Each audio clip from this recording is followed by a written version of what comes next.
बहुजन समाज से कुछ सवाल हैं। आखिर बहुजन समाज ये देश और बहुजन समाज के बारे में सोच रहा है, आखिर देश में हो क्या रहा है? डॉक्टर अंबेडकर की सपना क्या थी? डॉक्टर अंबेडकर यही चाहते थे ना कि देश का बागडोर बहुजनों के हाथ में हो, राजनीति का मालिक बने, सत्ता के मालिक बने। दूसरा विषय था कि बहुजन समाज का मान सम्मान और अधिकार भारतीय संविधान के अनुसार मिलता रहे।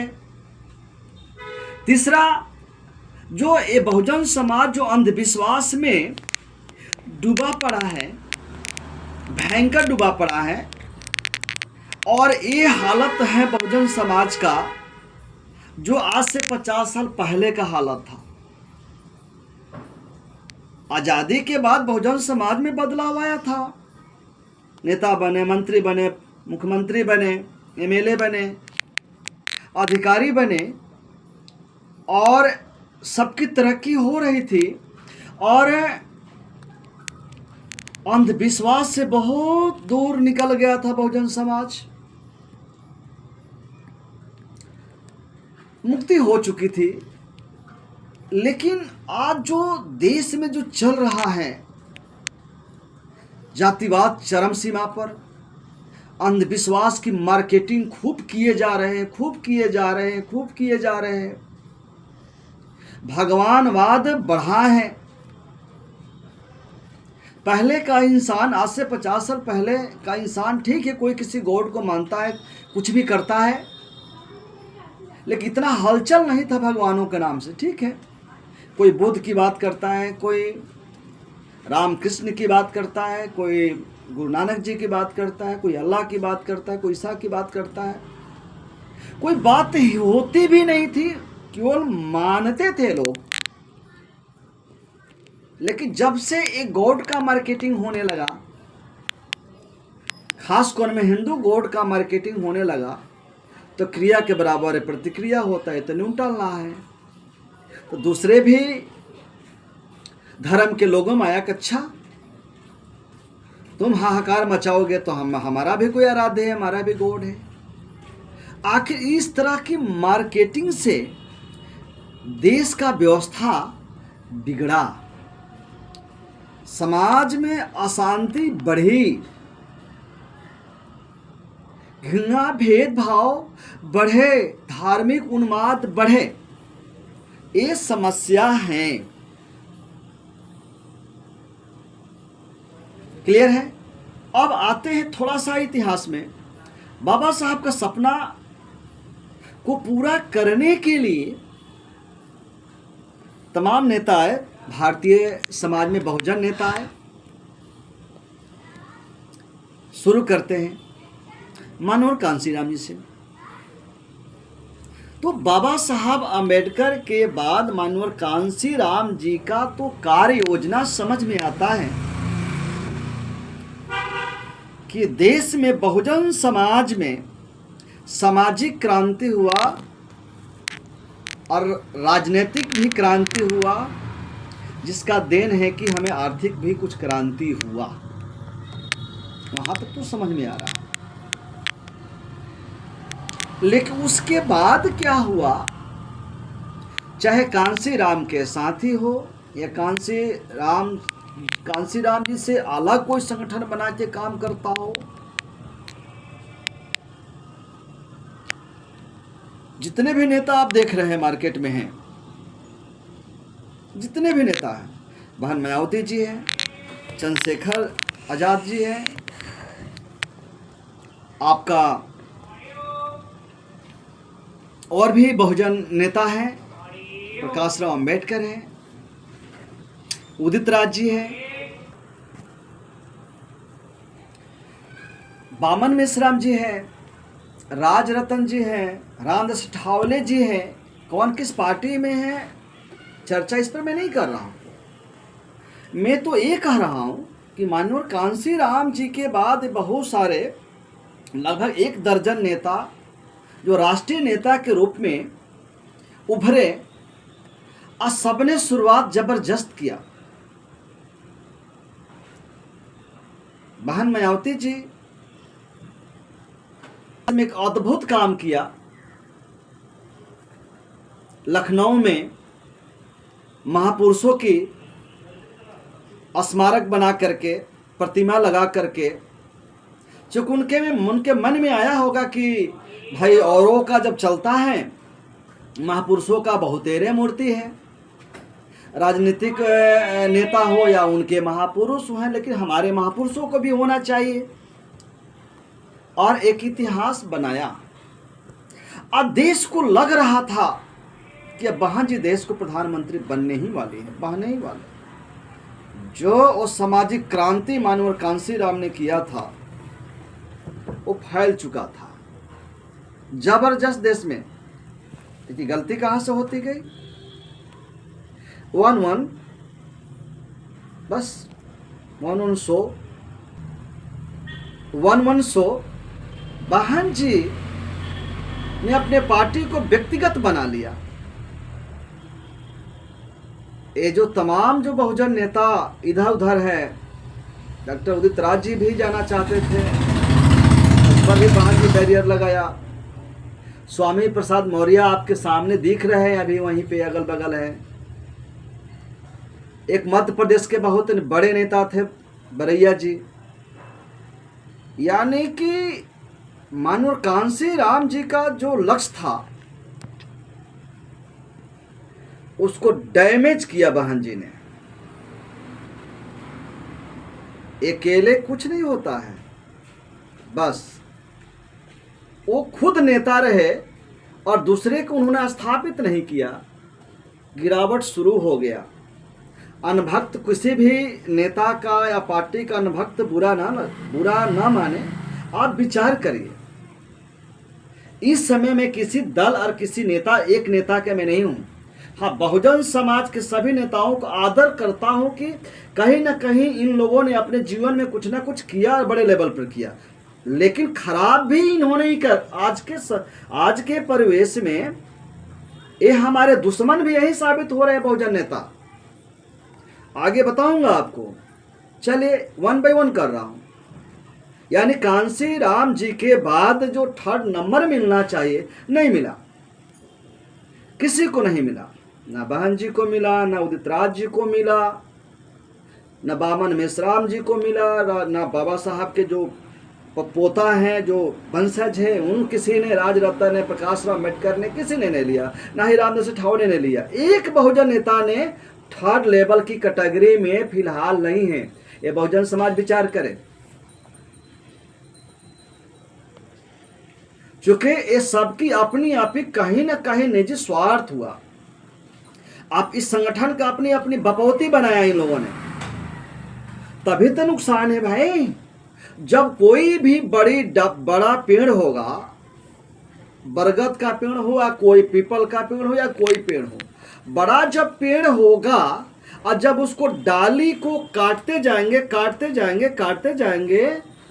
तो हरा भरा पेड़ तो बेजान हो ही जाएगा भाई। ये तो शाश्वत सत्य है। लगभग सभी ये बहुजन नेताओं ने यही काम किया। लगभग सभी बहुजन नेताओं ने यही काम किया।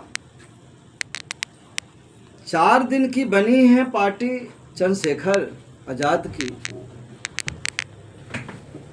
क्या है इनका? तो स्टार्टिंग में सब ग्रोथ करता है, सबने ग्रोथ किया, बहन जी ने भी ग्रोथ किया, चंद्रशेखर जी भी ग्रोथ कर रहे हैं, लेकिन इनका अंत ठीक नहीं होगा। मैं गारंटी से कह रहा हूं कि चंद्रशेखर आजाद का 10 साल 15 साल के बाद रिजल्ट बेहतर नहीं होगा। उदाहरण सामने है, डॉक्टर उदित राज जी बाबा साहब अम्बेडकर के बाद रामलीला मैदान दिल्ली में 10 लाख लोगों को बौद्ध बना करके उन्होंने इतिहास रचा। आज कहाँ है भाई? फिर हो का गया वो परिवर्तन कहाँ गया भाई? जब 10 लाख 1 करोड़ तो करना चाहिए ना, भटक क्यों गए? सवाल तो खड़ा करेगा बहुजन समाज। बशर्ते कि जहां तक मेरी सवाल है मेरी रिश्ता उदित राज जी से ही है, क्योंकि 15-20 साल तक उनके साथ मैंने काम किया, आज नहीं कर रहा हूं संगठन में, क्योंकि बहुजन समाज का नैया कोई एक नेता पार कराता हुआ नजर नहीं आ रहा, चाहे बहन मायावती जी की नैया हो। आज तो खैर उदित राज जी कांग्रेस में है, तो उन पर अलग संगठन, केवल अलग पार्टी होता तो सवाल उनसे भी खड़ा आज करता। ना ही बामन मेश्राम जी का नैया पार कराता बहुजन समाज का नजर आता है, या जो भी और बहुजन समाज के राजनीतिक दल बना के लोग चला रहे हैं। मैंने कहा था ना कि बाबा साहब अम्बेडकर, कांसीराम, और कांसीराम के बाद नंबर किसको दिया जाए? बताओ तो सही। बहुजन समाज बहन जी को दिया जाए, कि उदित राज जी को दिया जाए, कि चंद्रशेखर जी को दिया जाए, कि बामन मेश्राम जी को दिया जाए, कि राजरत्न, किसको, कौन सा नेता को दिया जाए? 4th नंबर की बात मैं कर रहा हूं, सॉरी 3rd नंबर बाबा साहब अम्बेडकर, उसके बाद कांसीराम, उसके बाद 3rd नंबर। मैंने एक कह रहे बहुजन समाज इकट्ठा हो जाए, लेकिन ये इकट्ठा नहीं होंगे। कमाल है भाई, कमाल है भाई। दादाजी के 4 बच्चे, दादाजी के 4 बच्चे, और उनके भी और बच्चे हुए, तो वो जो 4 जो बेटे हैं उनके, वो उसमें से सब अलग अलग कर रहे हैं। दूसरे को लगेगा ना अलग अलग, कि भैया जो नीचे हमारे बेटे के बेटे हैं सब एक हो जाओ, लेकिन वो 4 बाप इकट्ठा नहीं हो सकते हैं, दादा के 4 बेटा इकट्ठा नहीं हो सकते हैं। और समाज में नीचे उतरते कह रहे कि तू सब आ जाओ, एक हो जाओ, किधर से हो जाएगा भाई?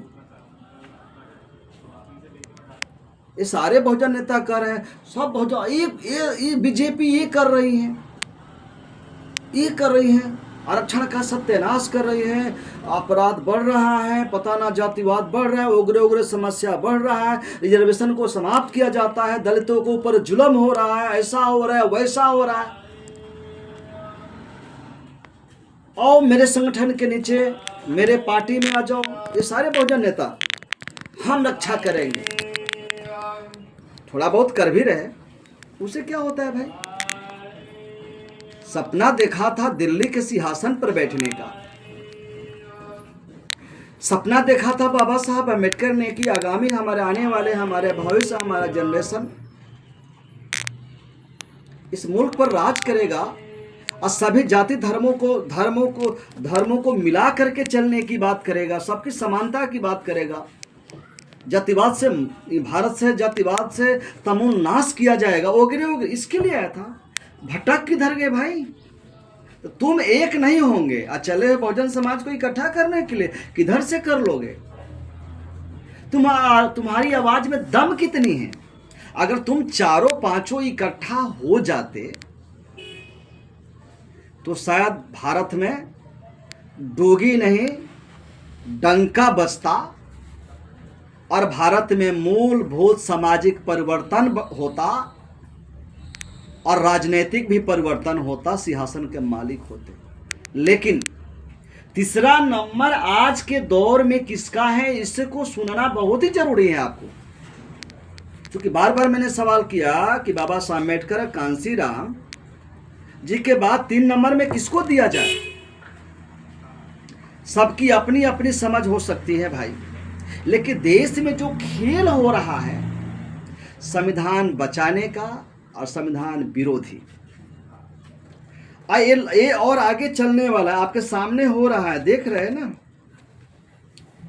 किन किन नामों से शहर बन रहा है, किन किन नामों से नवाजा जा रहा है देश के संस्कृति को, वगैरह वगैरह, पता ना क्या क्या नाम दे करके। आप समझ पा रहे हैं? इसका जवाब भी मिल गया होगा आपको कि संविधान रक्षक का राष्ट्रीय लीडरशिप किसके पास है, या राहुल गांधी। भाई तुम गली मोहल्ले में बोलते रहो ना कि संविधान बचाओ, संविधान बचाओ, आरक्षण बचाओ, आरक्षण बताओ। उदित राज जी भी अलग अलग बोलते रहे, चंद्रशेखर जी भी अलग अलग बोलते रहे, बहन जी भी अलग अलग बोलते रहे, दलितों के साथ में ऐसा हो रहा है। और दलित नेता अकेले अकेले बोलते हैं अपने राज्य में, तुम्हारी बात कौन सुनता है।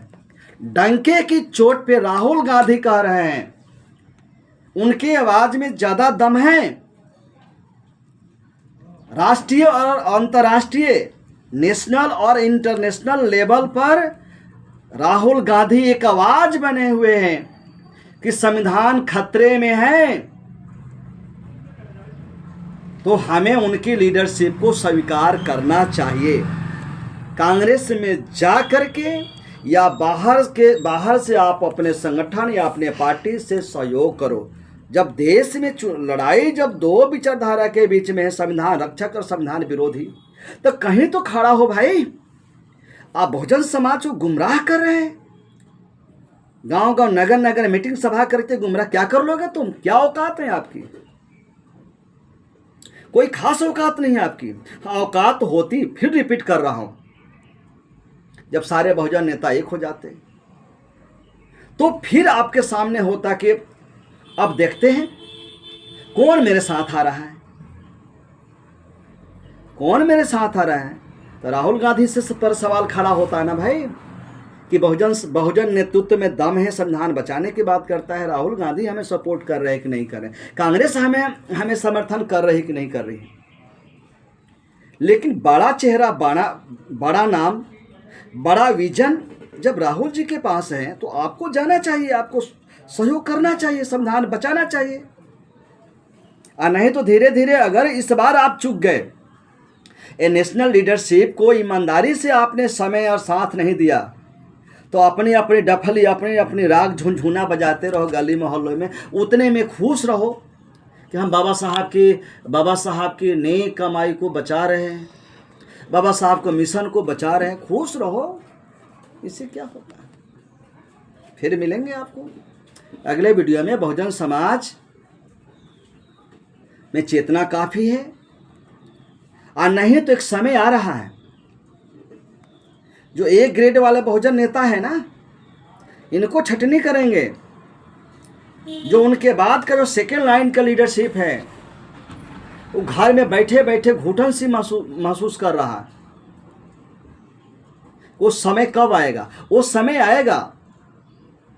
बी ग्रेड, ए ग्रेड के बहुजन नेताओं के बारे में मैंने बता दिया। उसके बाद भी कोई लेवल है, उसके बाद भी कोई लेवल है जो जिसके अंदर में आग है, बहुजन समाज के लिए कुछ करना चाहता है, उनको इकट्ठा करेंगे। उसके बाद सी ग्रेड का भी कोई लीडरशिप है, डी ग्रेड का भी लीडरशिप है। यानी गांव गांव में बहुजन समाज के प्रतिनिधि हैं, डॉक्टर अंबेडकर की अनुयायी हैं, जो मूलभूत परिवर्तन करना चाहते हैं, बाबा साहब के मिशन को आगे बढ़ाना चाहते हैं। वो अपने अपने माध्यम से वीडियो बना करके वो आपसे सवाल खड़ा करेंगे।